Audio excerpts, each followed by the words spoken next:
नमस्कार दोस्तों, सुरेन हिंदी क्लास में आप सभी का स्वागत है। कल हमने पिछली क्लास में उपसर्ग पढ़े थे और संस्कृत के 22 उपसर्ग पढ़े थे। संस्कृत के कार्य क्या हैं, संस्कृत के कुल कितने उपसर्ग हैं, 22 उपसर्ग हैं, वो सारे उपसर्ग हमने यहाँ पर पढ़े थे। आज उससे आगे मैंने बताया था कि उपसर्ग 4 तरह के हम पढ़ेंगे। संस्कृत के उपसर्ग पढ़ेंगे, जो पढ़ लिया हमने 22 उपसर्ग, और संस्कृत के ही वो शब्द जो उपसर्ग की तरह प्रयोग होते हैं, उपसर्ग नहीं होते हैं लेकिन शब्द में उपसर्ग की तरह प्रयोग होते हैं, तो वो भी प्रश्न पूछे जाते हैं उनके भी, जिनको गति शब्द कहा जाता है। तो वो हम आज यहाँ उनसे शुरू करेंगे, गति शब्द से। और फिर उसके बाद में हिंदी के उपसर्ग पढ़ेंगे, जिनको तद्भव शब्दों में जुड़ते हैं, तद्भव उपसर्ग भी कहते हैं। हिंदी के उपसर्ग तद्भव उपसर्ग भी कहते हैं। और फिर हम विदेशी उपसर्ग यानी अंग्रेजी के या उर्दू अरबी फारसी के जो भी उपसर्ग हैं वो पढ़ेंगे। तो उपसर्ग जो है संस्कृत वाले पढ़ लिए हैं। गति शब्द पढ़ेंगे। गति शब्द क्या होते हैं?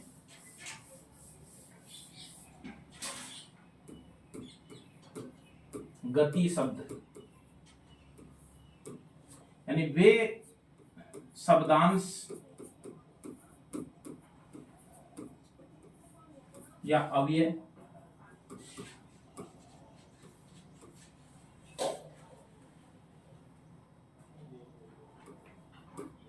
जो उपसर्ग की तरह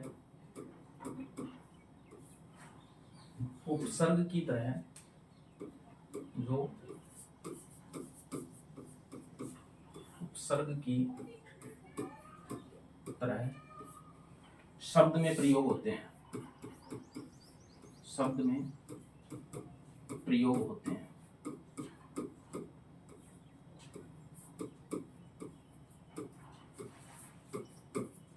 हैं, और शब्द के अर्थ को गति प्रदान करते हैं,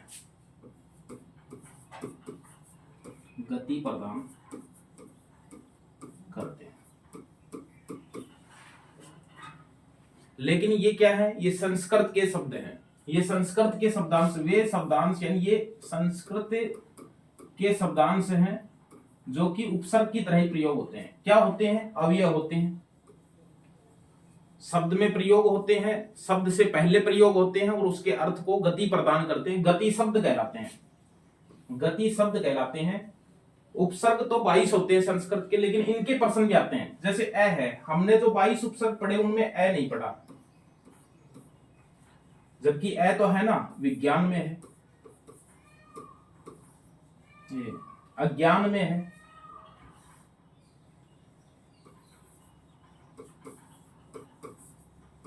अज्ञान में अ है, तो ये क्या है? ये गति शब्द है जो संस्कृत के शब्दों में जुड़ रहे हैं। जैसे अक्षम है, अदम्य है, अगम्य है,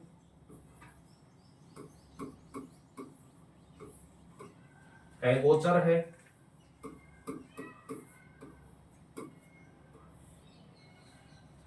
है, अबाध है।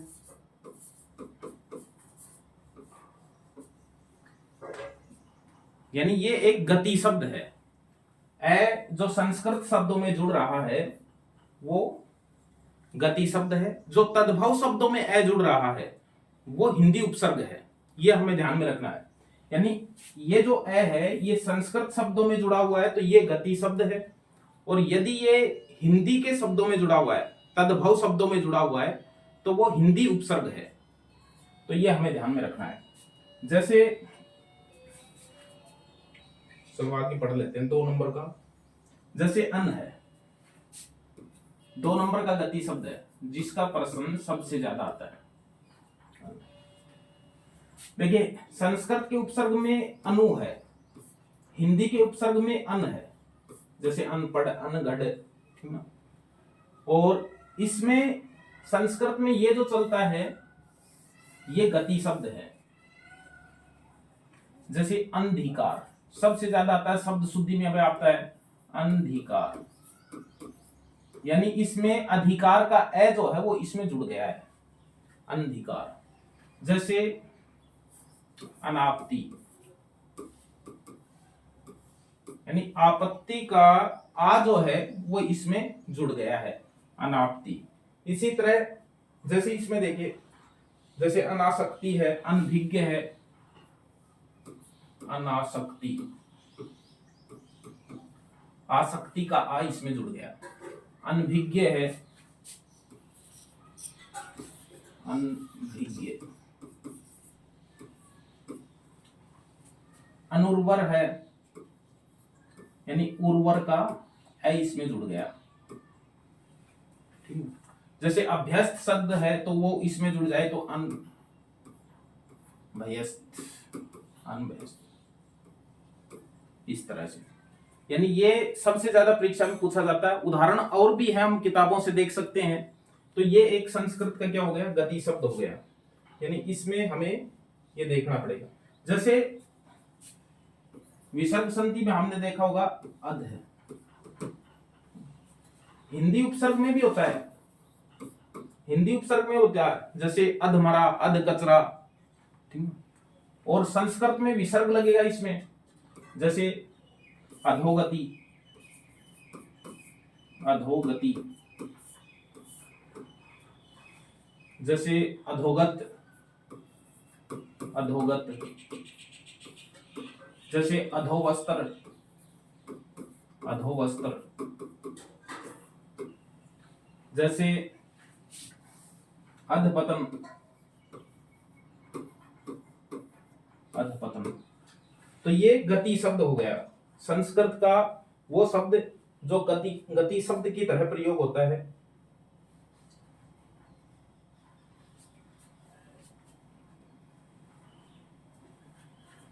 जैसे इसी तरह विसर्ग संधि में जैसे आविष्कार है,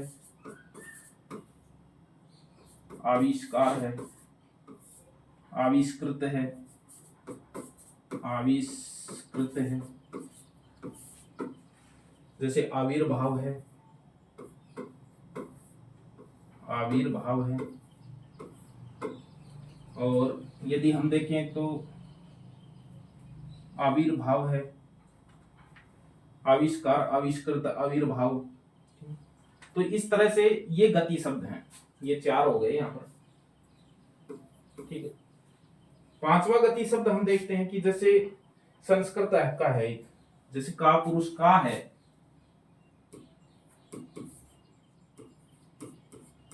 जैसे का पुरुष,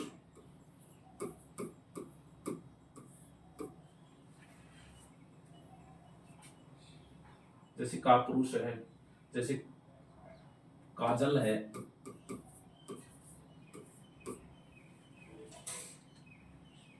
तो का मतलब बुरा, तो का पुरुष, काजल, तो ये क्या है, ये संस्कृत शब्दों में जुड़ा हुआ है, तो ये एक गति शब्द हो गया। गर्मी बहुत ज्यादा है।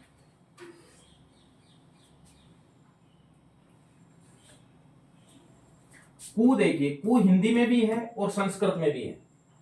कु यदि हिंदी के शब्दों में जुड़ता है तो वो हिंदी उपसर्ग हो जाएगा, तद्भव उपसर्ग हो जाएगा, जैसे कुपुत्र, जैसे कुमार्ग। इस तरह से ये संस्कृत शब्दों में जुड़ेगा, तो जैसे कुतर्क है, जैसे कुतर्क है। इसके अलावा संस्कृत तद्भव शब्दों में यदि हम देखें इसमें, तो जैसे पुनर है, जैसे पुनर्जन्म,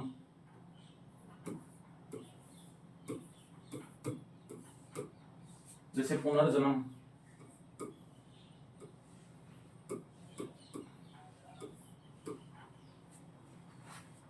जैसे पुनर्पी, इस तरह से। जैसे तिरस्कार का है, तिर है, और इसी तरह जैसे बही है,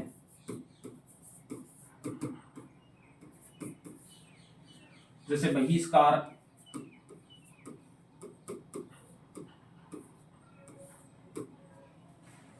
जैसे बहिर्गमन,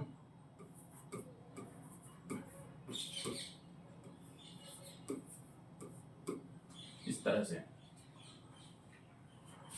जैसे पूर्व है,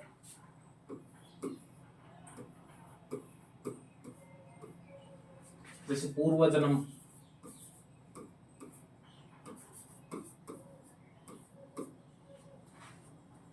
जैसे पूर्वार्ध,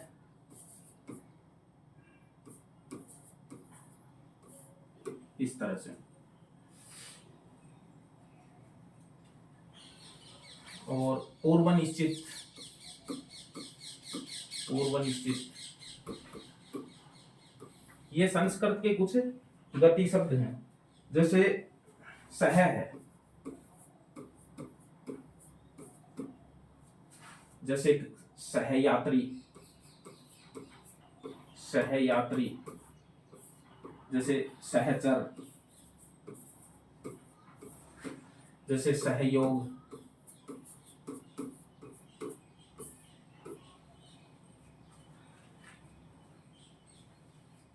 इसी तरह से जैसे सब है, जैसे स्वतंत्र,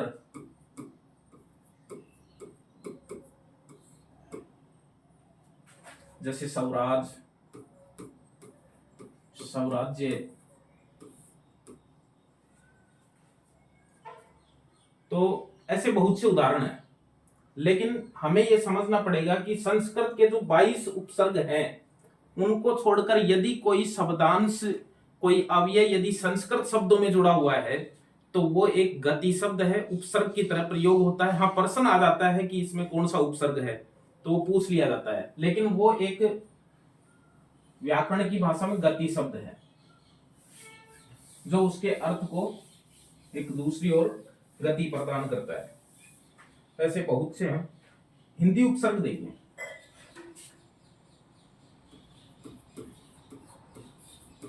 हिंदी उपसर्ग,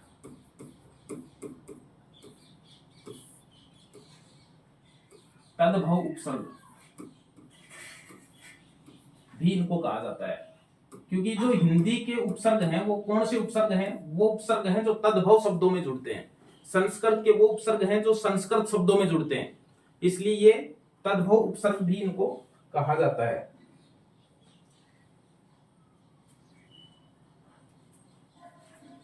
जैसे देखिए, हमने बताया था अन, जैसे अनपढ़, अनपढ़, जैसे अनमोल,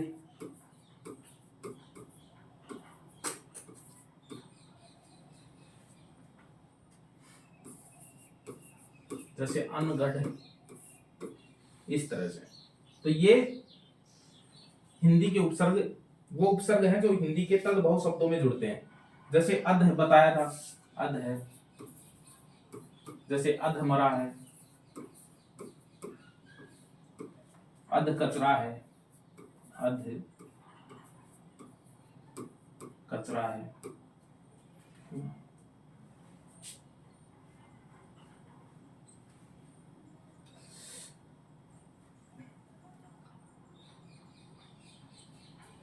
अध पका है, अध पका है, अध जला है, अध जला है, इस तरह से। ये हिंदी के उपसर्ग हैं जो तद्भव उपसर्ग भी कहलाते हैं इसमें। जैसे उन है, उन है, जैसे 49 है, 39 है,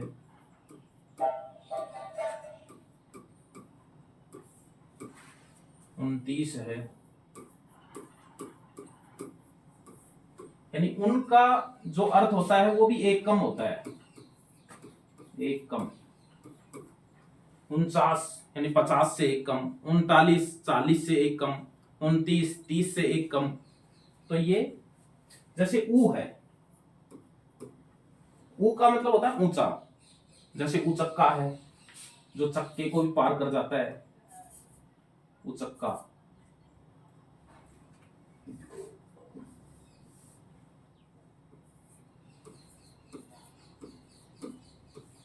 जैसे उजड़ना,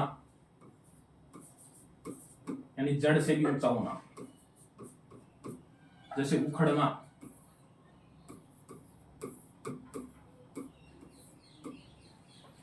तो ऊ का अर्थ ऊंचा होता है। उचक्का जो चक्के को भी पार करके निकल जाता है, चोर उचक्का जैसे बोलते हैं ना, चोर उचक्का, इस तरह से। तो ये हिंदी के तद्भव उपसर्ग हैं। जैसे एक होता है नी, जैसे निकम्मा,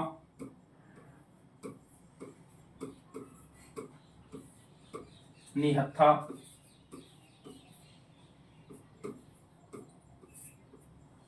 निहत्था। और इसमें यदि हम देखें निठल्ला,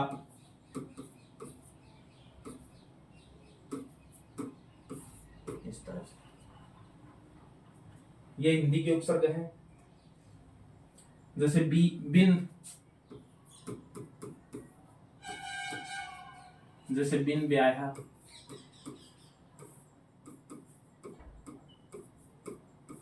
बिन खाया,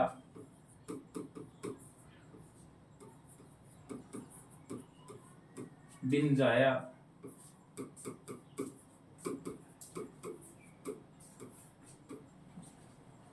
ये सारे हिंदी के उपसर्ग हैं। हिंदी के उपसर्ग तद्भव शब्दों में ही जुड़ेंगे और वो हिंदी उपसर्ग जो है वो कहलाएंगे। अब इसमें देखिए, जैसे चो है, चो यानी चार, जैसे चौराहा, चार राहें। जैसे चौतरफा, चारों तरफ।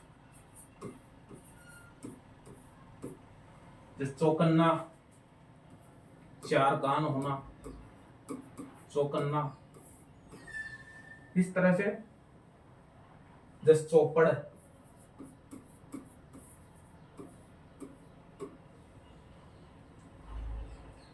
इसी तरह दू है संख्यावाचक में। जैसे दू है, दू यानी दो। जैसे दुरंगा,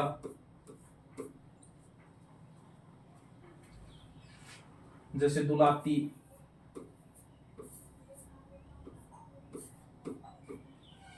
जैसे दुनाल, दो नाल, इस तरह से। ये संख्यावाचक में हो गए। जैसे दो भात, दो मुहा, दो मुहा, दो भात,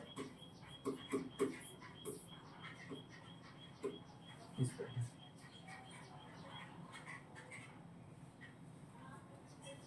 जैसे पर, पर यानी पराया। जैसे पर सुख, पर दुख, पर दादा, पर पोता।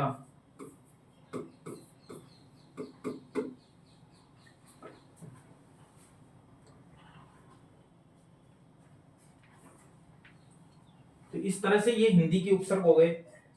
हमें यदि विदेशी भाषा के यानी उर्दू या अरबी फारसी के उपसर्ग देखने हैं, जिनको विदेशी उपसर्ग भी कह सकते हैं, विदेशी उपसर्ग।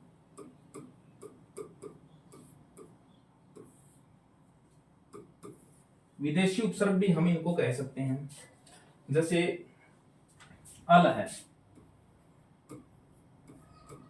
जैसे अलहदा,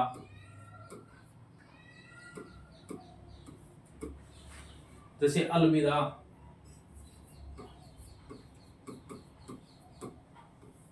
जैसे अलमस्त,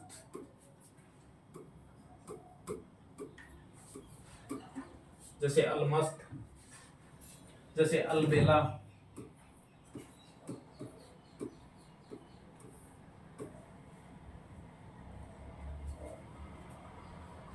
जैसे कम है,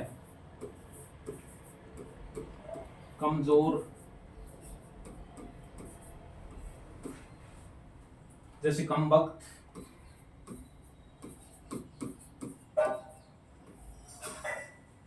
कमसीन, इस तरह से कम उम्र,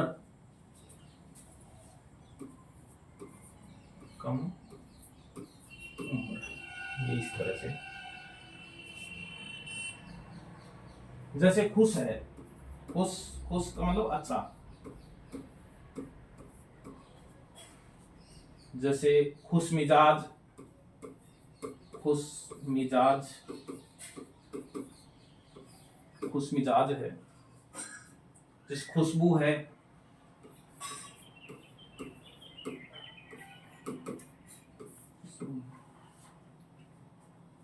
जैसे खुश खबर है, खुश खबर है। खुश खबर यानी अच्छी खबर, खुशबू यानी अच्छी बू, अच्छी गंध। खुश मिजाज यानी अच्छा मिजाज, अच्छा व्यवहार। जैसे खुशहाल, खुश दिल, खुशहाल, खुश दिल।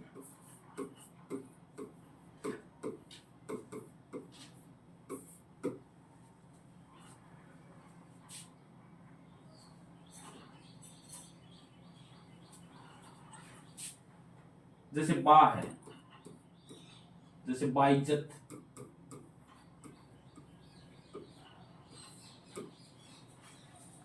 जैसे बाकायदा,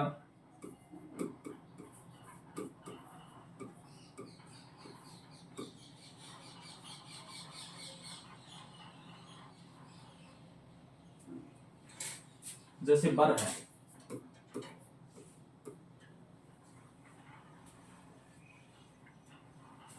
बर भी उपसर्ग होता है, जैसे बर्बाद है, बरकरार है, और इसमें बरवक्त है, बर्बाद है, बरवक्त है।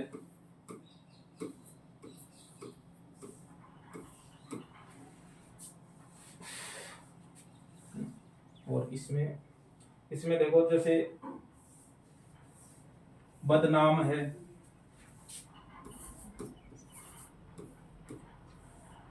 बदनाम है, बदहाल है, बदकिस्मत है,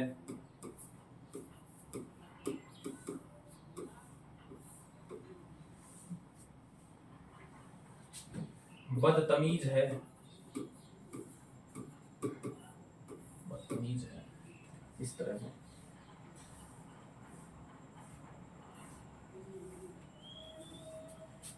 इसी तरह बै से बे भी है, जैसे बेवफा है,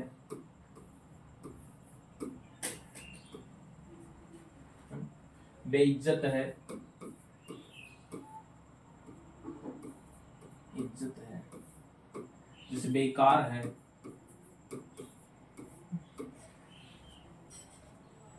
बेशक है,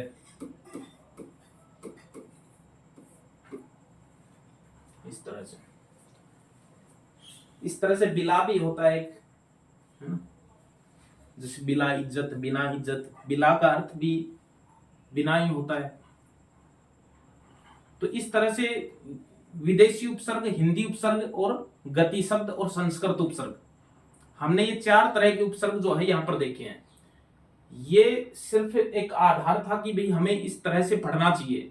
पहले संस्कृत उपसर्ग पढ़ने चाहिए, उनके जितने उदाहरण हमें मिल सके, किसी भी पुस्तक से मिल सके, वो पुस्तक लें या किसी नोट्स से लें या कहीं और से देखें, सोशल मीडिया से देखें, लेकिन हमें 22 उपसर्ग लिखने हैं, पढ़ने हैं, और उनके ज्यादा से ज्यादा उदाहरण जो है जहां तक मिल सके उनको पढ़ना है।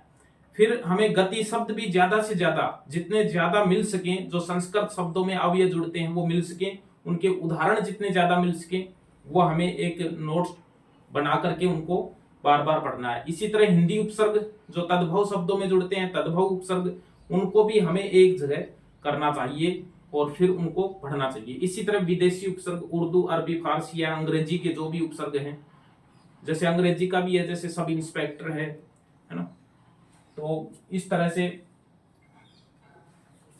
ये विदेशी उपसर्ग है। विदेशी उपसर्ग में जैसे हर है, हम है, नेक है, जैसे हर है, जैसे हरदम, हर हाल, हम है, जैसे हम सफर, हम बिस्तर, ना, जैसे ऐन है, जैसे ऐन वक्त, तो इस तरह से जितने हमें मिल सकें उतने हमें इनको ग्रहण करना है, नोट्स बनाना है। और ज्यादा से ज्यादा कहाँ से मिलेंगे? पुस्तक से मिलेंगे। किताब लीजिए, किताब बहुत अच्छी किताब यदि हमें देखनी है तो पहले तो हमें 9वीं से 12वीं तक की नवीन हिंदी व्याकरण पढ़नी है, फिर उसके बाद में एक अच्छा सा व्याकरण, जैसे डॉक्टर राघव प्रकाश का जो व्याकरण है वो इस मामले में अच्छा है, यानी उसमें शब्दकोश जो है वो अच्छा दे रखा है। सारा खेल हम शब्द विचार पढ़ रहे हैं, शब्द विचार का जो टॉपिक है वो राघव प्रकाश की पुस्तक में सबसे अच्छा है, क्योंकि उसमें उदाहरण जो है वो असंख्य उदाहरण है, और हमें उदाहरण जितने ज्यादा हम पढ़ेंगे उतना ही ज्यादा हमारा कोई भी टॉपिक जो है वो मजबूत होता जाएगा। इसलिए धन्यवाद, फिर मिलेंगे अगले टॉपिक के साथ, तब तक के लिए बाय।